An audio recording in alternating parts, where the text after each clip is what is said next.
श्री शिवाय नमस्तु भयम। दोस्तों, जैसा कि आप सभी लोग जानते हैं कि 16 जनवरी 2026 यानी शुक्रवार को पड़ रही है माघ माह की कृष्ण पक्ष प्रदोष व्रत और मासिक शिवरात्रि। और दोस्तों, यह वह तिथि है जो माघ में पड़ने वाली सबसे बड़ी तिथि है, क्योंकि यह शुक्रवार के दिन पड़ने वाली तिथि है रही है और इसका बहुत ही बड़ा और विशेष महत्व होता है। पूज्य गुरु जी ने कहा है कि अगर कभी भी मौका लग जाए और माघ मास की प्रदोष व्रत और मासिक शिवरात्रि शुक्रवार को पड़ जाए तो आप लोगों को एक छुटकी काला तिल वाला उपाय तो अवश्य ही करना चाहिए। इन दोनों का संयोग बहुत कम आता है और इसी के साथ में गुरु जी ने अपनी शिव पुराण कथा में बताया है कि इस दिन आपको एक छुटकी काला तिल वाला उपाय तो आपको अवश्य ही करना चाहिए, क्योंकि ऐसा दिन पूरे साल में सिर्फ एक ही बार आता है। और दोस्तों, आप सभी लोग जानते हो कि शुक्रवार प्रदोष व्रत का अगर सबसे बड़ा कोई उपाय है तो एक छुटकी काला तिल वाला उपाय। तो दोस्तों, शुक्रवार प्रदोष व्रत के दिन आप लोगों को इस एक छुटकी काला तिल वाला उपाय को जरूर करना है। बहुत सारे लोग होंगे जिन लोगों ने इस उपाय को ना किया हो, मतलब पूरा महीना निकल गया, उन्होंने किसी भी दिन इस एक छुटकी काला तिल वाला उपाय को ना किया हो। पर दोस्तों, आपके पास एक आखिरी मौका बचा हुआ है जो कि 16 जनवरी शुक्रवार प्रदोष व्रत के दिन है। तो इस दिन आप लोगों को इस वाले उपाय को जरूर कर लेना है। भले ही आपने पूरे महीने भर इस उपाय को ना किया हो, पर अगर आप इस माघ मास के शुक्रवार प्रदोष व्रत के दिन अगर इस वाले उपाय को कर लिया तो आपको इस उपाय को करने का वो फल मिलेगा जिसकी आपने कभी कल्पना भी नहीं करी होगी। इसीलिए आप लोग इस वाले उपाय को एक बार जरूर कर लेना है ताकि आप लोगों के हाथ से ये मौका ना जा सके और आपको इस उपाय को करने का फल मिल सके। दोस्तों, ये उपाय पंडित जी ने अपनी अभी के ही श्री शिव महापुराण की कथा में बताया है, जिस उपाय को आज हम आपको बहुत अच्छे से समझाने वाले हैं। वीडियो को देखने के बाद इस उपाय को समझने के लिए आपको कोई और वीडियो को देखने की जरूरत नहीं पड़ेगी। तो चलिए दोस्तों, उपाय को शुरू करते हैं। देखिए, ये इस माघ मास के शुक्रवार प्रदोष व्रत के दिन ये इतना खास होता है, इतना महत्वपूर्ण होता है, देखा गया है। कभी कभी बड़े बड़े पूजा पाठ अनुष्ठान से जो मनोकामना पूर्ण नहीं होते, वो माघ मास के शुक्रवार प्रदोष व्रत के दिन एक छोटे से उपाय करने से ही आपकी मनोकामना पूर्ण हो जाती है। और बहुत सारे लोगों ने इस उपाय को किया भी है और उनको इसको करने का फल भी जरूर मिला है। अगर आप लोग भी इस उपाय को करना चाहते हैं तो आप इस उपाय को पहले अच्छे से समझ लेना, सुन लेना, उसके बाद करना।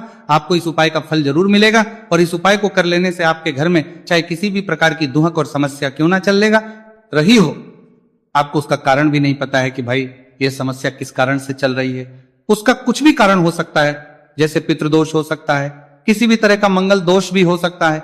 तो इस दिन आप लोगों को यह वाला उपाय कर लेना है। ये एक ऐसा उपाय है जिस उपाय को अगर किसी विशेष दिन पर किया जाए तो भाई उस विशेष दिन का जो है वह तो हमें मिलता ही मिलता है, पर हमने उस दिन पर इस उपाय को किया है तो हमें उससे भी बड़ा फल मिलता है और फल बहुत जल्दी मिलता है, क्योंकि आप इस उपाय को बहुत ही बड़े और विशेष दिन पर कर रहे हो। तो चलिए अब उपाय के बारे में बात करते हैं। उससे पहले आप लोगों को यह जानना आवश्यक है कि आखिर यह उपाय किस समय करना है, किसको करना है और कैसे करना है। तो चलिए हम आगे आपको वीडियो में एक एक करके बता देते हैं। लेकिन उससे पहले अगर आप लोग हमारे चैनल पर पहली बार आए हैं या फिर मेरी आवाज आज पहली बार सुन रहे हैं तो हमारे चैनल को सब्सक्राइब जरूर कर लेना और इस वीडियो को लाइक करके कमेंट बॉक्स में श्री शिवाय नमस्तु भयम ओम नमः शिवाय जरूर टाइप कर देना। तो दोस्तों, इस एक छुटकी काला तिल वाला उपाय को हमें इस शुक्रवार प्रदोष व्रत के दिन कैसे करना है, किसको करना है, किस समय करना है और कहां पर करना है, ये सारे सवालों के जवाब आपको इस वीडियो में मिल जाएंगे। और जो ये वीडियो देखेगा भाई उसको एक छुटकी काला तिल वाला उपाय जरूर करना चाहिए, क्योंकि इस दिन एक छुटकी काला तिल का भी बहुत ही बड़ा और विशेष महत्व होता है। और जब बात आ जाए एक छुटकी काला तिल वाला उपाय की तो यह सोने पर वाली बात हो जाती है और यह एक बहुत ही बड़ा उपाय हो जाता है इस शुक्रवार प्रदोष व्रत का। तो अब दोस्तों, इस एक छुटकी काला तिल वाला उपाय को आखिर करना किसको है, सबसे पहले हम लोग वो बात जान लेते हैं।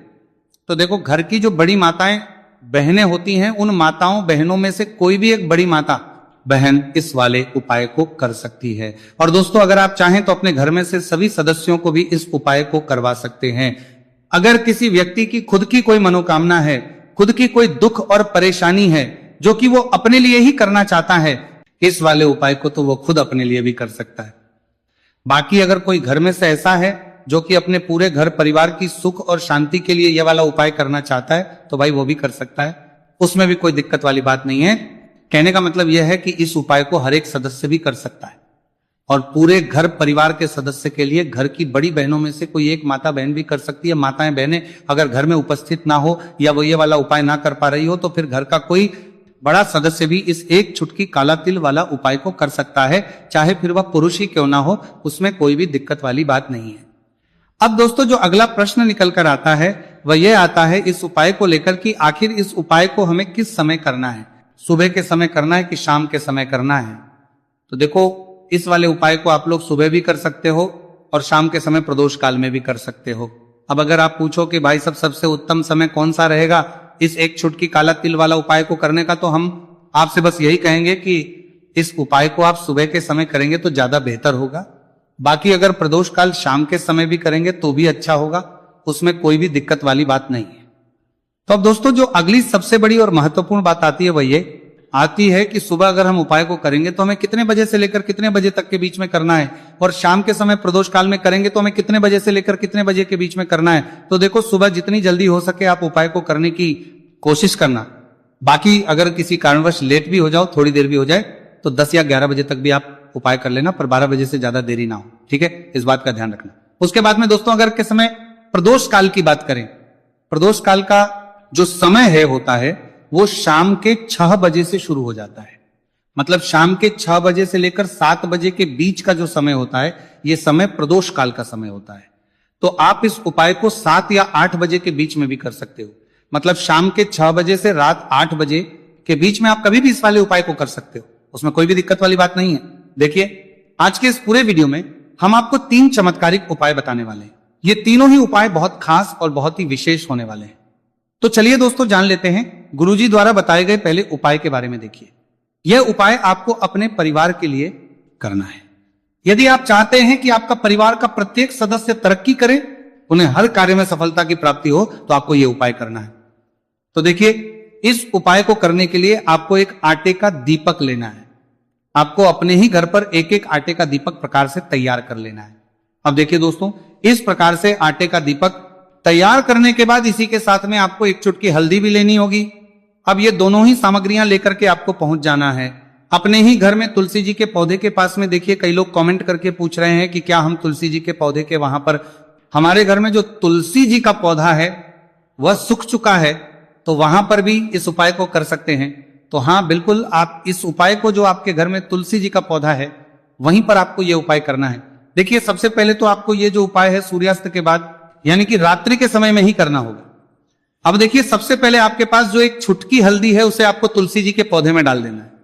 अब देखिए आप जो एक आटे का दीपक लेकर के आए हैं, सबसे पहले तो आपको उसे तुलसी जी के पौधे के पास में रखना है, और तुलसी जी पौधे के पास में रखने के बाद इस दीपक में हमें शुद्ध घी का प्रयोग करना है, और इसी दीपक में हमें गोल रूप की बाती का प्रयोग करना है। क्योंकि ये जो दीपक है विशेषकर हम हरि विष्णु नारायण के नाम से लगा रहे हैं। अब इस दीपक को आपको प्रज्वलित कर देना है और आपको भगवान विष्णु से, माता तुलसी से प्रार्थना करनी है कि हमारे घर में परिवार का प्रत्यक्ष सदस्य तरक्की करें, उसे अपने हर कार्य में सफलता की प्राप्ति हो, पूरा परिवार खुश रहे। हे भगवान नारायण आप हमारे परिवार की रक्षा करना। अब देखिए दीपक को प्रज्वलित करने के बाद आपको तुलसी जी के पौधे के नीचे यदि तुलसी जी का पत्ता गिरा हुआ पड़ा है तो उसे आपको उठा लेना है। आपको ध्यान रखना है तुलसी जी के पौधे से पत्ता तोड़ना नहीं है, नीचे गिरा हुआ है तो उसे आपको उठा लेना है।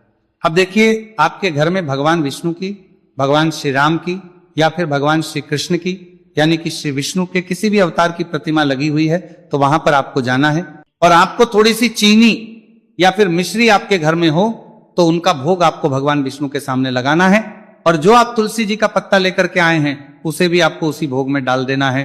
अब देखिए थोड़ी सी देर इस भोग को वहीं पर रखे रहने देना है, और फिर इस भोग को आपको अपने घर के परिवार के प्रत्येक सदस्य को प्रसाद स्वरूप प्रदान करना है।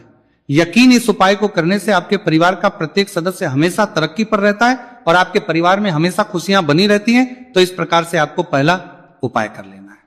अब हम जानते हैं दूसरे उपाय के बारे में। देखिए ये जो उपाय है विशेषकर धन की प्राप्ति के लिए है, माँ लक्ष्मी को प्रसन्न करने के लिए है, और विशेषकर शुक्रवार प्रदोष व्रत की रात्रि में ही आपको यह उपाय करना है। देखिए सामने आपको एक दीपक दिखाया जा रहा है, तो आपको एक दीपक लेना है। दीपक आप मिट्टी का भी ले सकते हैं, आटे का भी ले सकते हैं। अब देखिए इस दीपक में आपको शुद्ध घी का प्रयोग करना होगा, और इस दीपक दत्त में आपको विशेषकर मूली वाला जो धागा आता है, लाल रंग का कलावा का धागा जिसे हम कहते हैं, उसकी बात ही आपको इस दीपक के अंदर प्रयोग करनी है, यानी कि लंबी बाती का आपको इस दीपक के अंदर प्रयोग करना है। अब देखिए, ये जो दीपक है, आज रात्रि में लगभग 8 बजे के लगभग आपको ये जो दीपक है तुलसी जी के पौधे के पास में प्रज्वलित कर देना है। दीपक की जो बाती है उसका मुख आपको उत्तर दिशा में रखना है, इस बात का ध्यान रखना है। और आपको ओम महालक्ष्मी नमः इस मंत्र का लगातार जाप करते रहना है।